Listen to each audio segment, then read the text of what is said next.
In this video we start out in a brand new world with new builds and amazing friends. We have also been driven from our homes by evil pillagers and are lost, starving and devastated. Just thought I should mention that. We all used to live peacefully and spend our days being simple villagers. I was a gardener. I made sure the village is full of flowers and greenery. But then the pillagers came with their crossbows and their magic and destroyed life as we once knew it. I fled my hometown and came across other people who had met the same fate. At least we have each other on this dangerous new journey to find a better place to live. Hi, I'm Sevaris. I'm a poor peasant girl, but trust me, my story is gonna get a lot more interesting than that. Everyone who survived the pillager attack gathered at a strange ruin in a faraway land. And we have brand new peasant skins too. Sev, you realize we said peasant skin, right? Not pheasant skin? We found a mysterious book at the ruins. In the realm of dragon kings, power from elytra wings, mortal bloodlines will be destroyed, dragon's blood from in the void. Being simple peasants, we didn't understand any of it, but we were intrigued enough to stick around. I mean, it's not like we're gonna die or anything. There seems to be a lot around here for us too. A lot of resources. I think we should worship the book. Welcome to Bloodlines. It's Dragon City, baby. It's Dragon City, baby. It's Dragon City, baby. Dragon City, Dragon City, baby. Totally not a cult. Now that we are stranded here, it is time to get from rags to riches so we can figure out how to build new filthy peasant homes and unravel the mystery of the book. Because I'm curious that way. First I will have to forge armor to defend myself from the monsters of the night. This spot here in the forest is where I will set up my incredible new home. No, not this one. This is just a temporary filthy peasant hut so I don't get creeped. I'm using the wood that I harvested from this forest and planted some greenery. I think this is the shabbiest yet most beautiful peasant hut I've ever made.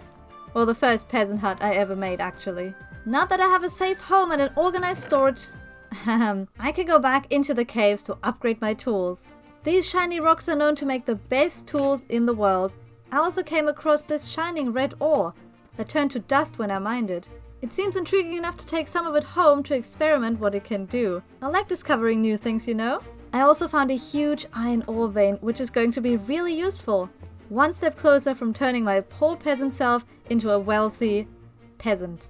I had just returned home when my neighbor Stobbles came by. Hiya, Sev. Hello there, neighbor. And we both went to see our other neighbor Drift. I just have some things that I want to show you both. I've been on an expedition lately, and I found some really interesting exotic blocks from faraway lands. Drift showed us a unique haul, and I knew that I had to get my hands on some of those blocks for my wealthy peasant home. She gave us the directions, and we started traveling to these new lands. These lands were strange, stranger than any land I'd ever seen. Naturally, I had to harvest some of those blocks to use in my house. I never strayed far from my old home back in the village, but I'm starting to love the adventure and the wonderful new things that come with it. After days and nights of digging and not much sleeping, I returned home, the brave explorer. People had already started to build huge structures. Well, it is my turn now. Now I have a random assortment of all kinds of strange materials, and my peasant hut is close to breaking with so much stored inside. I've always had this dream of building a magnificent home that is so big that you can spend hours exploring it and still haven't seen everything. But for something like this to become reality, I need more than diamond tools and a shack full of blocks. I need a miracle. And it came. I received a magical book from Blockdown which makes my shovel really fast. Now I'm going to excavate this land and create a huge flat platform for my new house to sit on. Now that I have a flat area to work with... Wait, what? I turned around for a second and there's a freaking forest now. I guess Blockdown's magic book did come with a prize. I wonder how a mangrove tree is gonna look in front of his house. Very groovy if you ask me. I'm gonna build my house here anyways. I already have a lot of blocks, but I found this mud and I don't have anything to turn it into something pretty. Good that I have a farmer next door. So I have this mud and it looks... poop, as you can see. Since you have so much wheat, I was wondering if I could have some to turn it into something that doesn't look as poopy as this. Of course, I have heaps of wheat, as you can see down here. How much do you need? I think about 3 stacks. With Brooke's help, I was able to turn the mud into packed mud, which is perfect for my house. Before I can build the house though, I just need to gather some moss from the lush caves, chop down a few jungle trees and strip the wood, and farm some mushroom blocks. I also had frog crafting take me into a dripstone cave because I was scared ever since a green creature creeped on me when I was mining underground. So Frog helped me gather these strange looking blocks to use in my build. Okay, there was actually a lot more grinding involved. Several double chests full of grinding, as you can see. I also decided to strip spruce wood using a very dangerous method. and it ended with me breaking my ankles from the fall. Now let's finally get started with this base. I'm going to do something special for this one. I'm using a gradient going all the way up the walls using all sorts of unique blocks like dripstone and mushroom. Then I'm going to add calcite windows and a dark oak frame around it.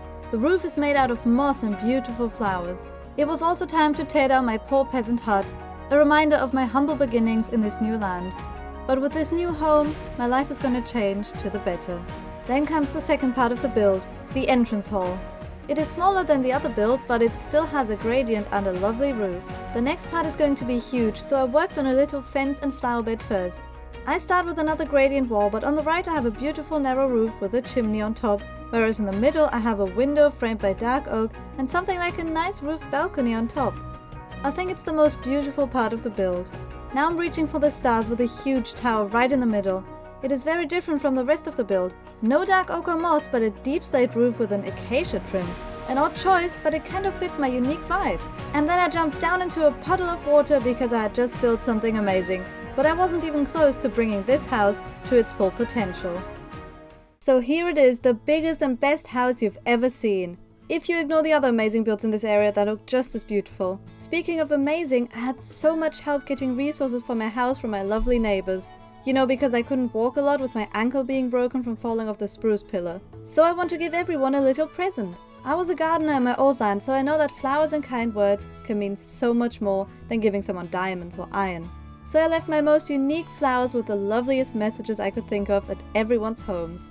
I might not know them for a long time, but I know them enough to tell that they are amazing people. Now let's get back to work because there's still so much to do, including finding out what this mysterious red dust is. I think this base is missing some essential features. Greenery, if you ignore the roof, a path, and water. Yes, water. It's really important to have water near your plants, so I'm going to pump up water and filter it through a giant water wheel. I'm going to detail the wooden wheel as much as possible so it fits the style of my base. I had a creeper watching me the entire time. And I saved the day again. Before I get to the water part though, I need to dig out some sort of riverbed for the water to flow through and also build a wall around the wheel so nothing spills out where it shouldn't. I love how this tree is growing right into the wall. But so I can still get to my base, I'm going to make a beautiful wooden bridge using all sorts of spruce materials. I think this is the cutest bridge I've ever made. I'm also going to add a second bridge right here, just a tiny small one made from stone. Okay, now that we have a way across, we can let the water out. Oh, this is so exciting. And just like that, it fills out the entire riverbed I dug out. But if we pump up more and more water, it will fill up and flood our home, so I need it to lead somewhere like down to the ocean. I just need to make it flow down this hill and all our problems will be solved. Look at it go. I think the water part is a success. Now comes my favorite part, planting flowers and greenery everywhere, even in and around the water. This looks amazing, doesn't it? Look at all these beautiful flowers and leaves. And I also added a cute overhang in this corner and a bird bath here because I love birds. Now the house looks magical on the outside but not so good on the inside. I want this room here to be my storage for all my important and unique blocks. As you can see, I already made a start. I just need to add a couple more chests and now it is perfect. I even labeled them using a lot of item frames from poor unfortunate cows, but now it is all organized in here. Then there's this room here. I think right here I want to display all of the flowers that I collected in this land. This room is so beautiful and lush now. Let's share this beauty with the world and let everyone come in here to pick out their favorite flowers to use for their base. So I made a flower stand right outside my base and a sign giving directions to the rest of the plants. I decided to name my little flower room Gardener's Delight. People can take anything they want and donate something if they like. This house has so many hidden rooms, it's perfect for exploring. I love to just sit here and look outside. But there's no time for that. I need to work on the most important room, an experimenting room. It is going to be above the flower room, but there's a small room in between that has a secret ladder hidden in a wardrobe. Genius, I know. And here I can finally test this red dust once I've given this room a serious makeover. So I experimented all day until late into the night and made many interesting discoveries. You can spread out the dust in a line and it starts glowing when you push a button and it never stops glowing when you flick a lever. I also created a torch and a block out of it. This is a huge scientific discovery. This red dust will start a new era of mechanical machines, I am sure of it. I was so exhausted that I went straight to bed afterwards. At night I was plagued by strange dreams of the moon and the red dust. Whether it meant something or not, the dream gave me an idea for my house. To finish it off, I want to add a little moon statue on top of this roof. And why not add one to the back, because there isn't much going on here. I think this looks gorgeous now, the moon is so magical. I think I want to study it. So we need a platform to observe it from and a telescope. The telescope is easy, I just need to combine one of these crystals with copper and there we go. Science, am I right? Now I just need a lot of wool and spruce wood because I'm going to make a hot air balloon above my house. I also mixed in some calcite with the wool and detailed it with a lot of spruce wood. Now I can study the moon as much as I want to. From up here I can look at our entire village and the amazing houses we created. Maybe us being chased from our old homes gave us a chance at a new beginning. Now how do I get down from here? I think I broke my ankle again. I was thinking this build needs a name. It has gradients and it is gorgeous, so Castle Grady of Gorgington it is. Sounds just as wacky as my science theories. Now who's selling pink banners in my front yard? This has Blockdown written all over it. Upon closer inspection I realized it was a sign up to a pig race, which seems so ridiculous that I had to take part in it. It was a great distraction to just have fun, but of course accidents happened. How did I fall behind? Oh, what? Who did me? I think he hates me now. Let's Oh, make a yeah. podium. Yes, he does. Now I finally have a use for these stables I made. It will be the new home for my pig from the race. Her name is Cordelia. I hope she will have a great life here. The word has been going around that there's a magical enchanting table just next door in Stobble's tower. So I can make my tools just as fast as my shovel. Let me just go get my stuff. What was that? That was very loud. Where's everybody else? Anybody else hear that? I Hello? don't know. I don't think so. What was that? Sev. What was that noise? Did you guys hear that? Yeah. Yeah, that What was that? What did you guys do? Made me a magic pickaxe. Look at this. Look, Ryan? lock down. Wait a second. What's that on my Ryan. tower? Why is there obsidian on my tower?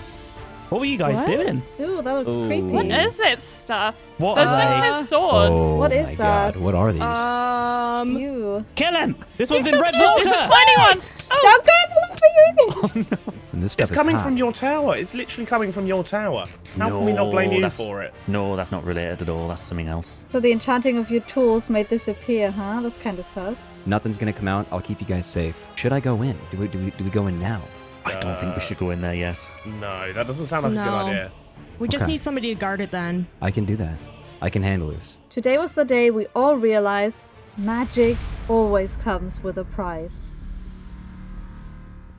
I hope you enjoyed the first chapter of Bloodlines. Please leave a like and subscribe as these videos take really long to make. Now while you wait for the next chapter, please go check out my Let's Play series. Thank you for watching. Bye!